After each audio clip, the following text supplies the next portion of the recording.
Hi, I want to talk a little bit about making handles, both pulling them, which is a little tricky, and then just making one by hand. So let's start with making one by hand. I can just I've got some clay here.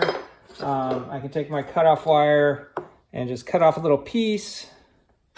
And I'm gonna make a little, just throwing it down here, and I'm gonna make it into a little slab. And you might have a scrap of slab left from your, but it's nicer. It's probably a little bit on the thicker side because you're gonna want to do some rounding over. So there's just a chunk of clay here. I'm gonna look for some of the sticks that are the same thickness that you guys have that came with your little starter kit. Got my rolling pin here, my knot rolling pin. Okay. Simple as that. Thick slab. I'm going to now cut it out. So generally speaking, you want probably a little bit of a taper too. You don't want it to be, well, it can be anything you like. But if it's too wide, a strap, it may be a little uncomfortable to hook your finger around. So if you're thinking about it from a functional standpoint, you can make a little template once you get your sweet spot. I'm just going to go ahead and, I'm going to grab and smooth some of this canvas texture out with this credit card. And then going to just draw. You could use a stick for a straight edge if you're not comfortable with your straight line drawing skills. That's why we're in ceramics. And now I'm just going to swing that over. So I'm pivoting. I'm keeping the back part of it where it was and just pivoting the other part so that I end up with a taper that hopefully will be even. So we've got something like this. And as you can see, it's sort of a sharp edge there. I've got yeah. And so what I want to do is just the same kind of thing that I did with the, when I was making the cup with the lip. I'm just going to take a sheet of paper and lay it over that. And taper that. Or no, I shouldn't say taper it. I'm softening. I'm easing the edge. I'm just, and you don't have to use paper. You could use plastic. You could just use your fingers.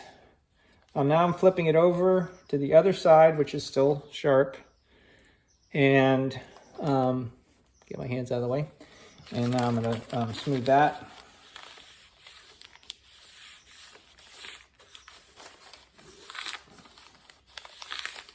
And so now I've got a nice rounded strap, and I can stop right here, or you can do a modification between the two techniques I'm going to show you. But the basic way right now is just, I can just let gravity sort of let it shake down, let it do a natural curve, and then think about, it depends how big my cup is, how much of a curve I want. Do I want it to be a one finger cup handle, which would be this guy, 2 finger, 2.5 fingers, 3 fingers, a whole hand.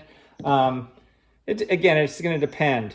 And I could just leave this over a tube if I'm not comfortable. I could just let this hang there, or I could just have this set up. And it's as simple as that. This actually ended up, by the time I flattened it, that's a little big, so I might want to taper from a smaller spot. Okay, we're back. This is going to be sort of a hybrid between the two. I've got another little ball of clay. I'm just going to roll a taper, so which means that I'm leaning on one side more than the other.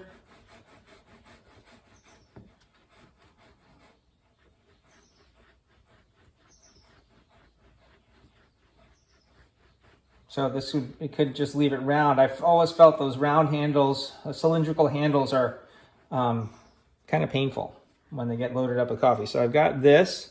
I'm going to just go ahead. I like to plop, but I could just set it down and be patient and take those sticks again. And the rolling pin, I'm going to set it in the center, roll it a little bit out this way and a little bit back this way. And this way I don't even have to rub it with the paper, because I started with a round bead and I ended up with a rounded edge. Hoping you can see that. Okay, now the modification between these two is I'm going to do sort of a combination between the strap handle with the slab and a little bit of a pulled handle. So I'm gonna bring my water over here. And let's see, hopefully you guys can see this. Okay, so I've got my hand over the bucket and I'm just, let's get a little closer. I'm just gonna use, actually in this case, the webbing of my fingers, between my two fingers, along that curved edge to just squish that clay between there a little bit, make it a little thinner. Looks like I might have to get a little taller on this. And now that I've thinned it out a little bit, let's get it back here. Stretching it. It's softened up a little bit, that it's really gonna wanna curve on its own. Sorry, you're not able to see that. And we'll just let this do its natural curve. And I'd say that's sort of a 2-finger cup. And then I'll usually just anchor it down so that it can set up. Okay, that's the in-between. All right, let's give this one more shot. Now I'm gonna do a straight up pulled handle. And the way I do them is from individual chunks of clay. Some people like to pull it off of a big lug, like they might just take a ball of clay this big, roll it into a taper or squeeze it into a taper and pull, off of that. I'm gonna start with a smaller taper, so I could just take part of this clay and roll it, taper it just like I started doing before, and so let's see what I've got there. And I'll even flatten it. So I've got to start there. Now I'm going to bring that bucket of water back in, get it wet. Okay, and now I'm pulling, and I'm using some pressure. My thumb is pressing against my finger here, and I'm pulling the clay. And if you pull too hard, you're going to just pull it off. If you don't pull at all, you're just going to be gliding over the surface. And I'm going back and forth. So my thumb on one side, then the other side. If I just stay on one side, I'll end up with a nice deep groove. That could be nice. I just find sometimes those ridges when I'm holding the cup are a little awkward. The other thing I'll do, just like I was doing on the strap handle, the sort of hybrid version, is I'll take the webbing between my two fingers and I'll come in here and soften that edge. So if the ridge gets too high, I'm just coming in and squeezing between there. So again, I can pull clay with the thumb and then from the back side. And I have to be careful. I do accidentally, especially because I'm usually pulling a bunch of these, I'll put dings in them because I'm not paying attention. But basically I want to get it soft and thin enough that it's going to be comfortable for the hand. And then once I think that I've got that, I'm going to just let it do its natural curve. And depending on the size of the handle that I'm trying to make may determine how close, am I going, and I shouldn't, don't play around with it, just decide, do I want a 1-finger handle?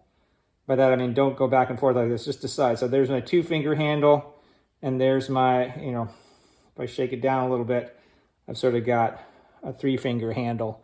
And now I'm just gonna let this, like these other ones here, I'll just set it down and let it set up. And usually I've made the cups ahead of time. So again, here's, a bunch of different diameter handles, all from using the same technique.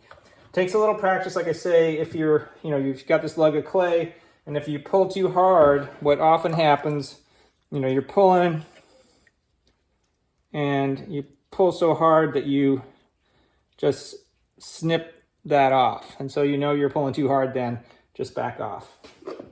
All right.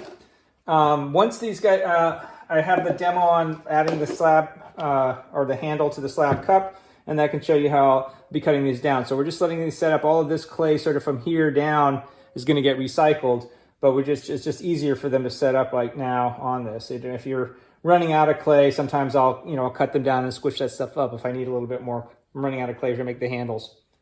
That's all there is to it. Practice.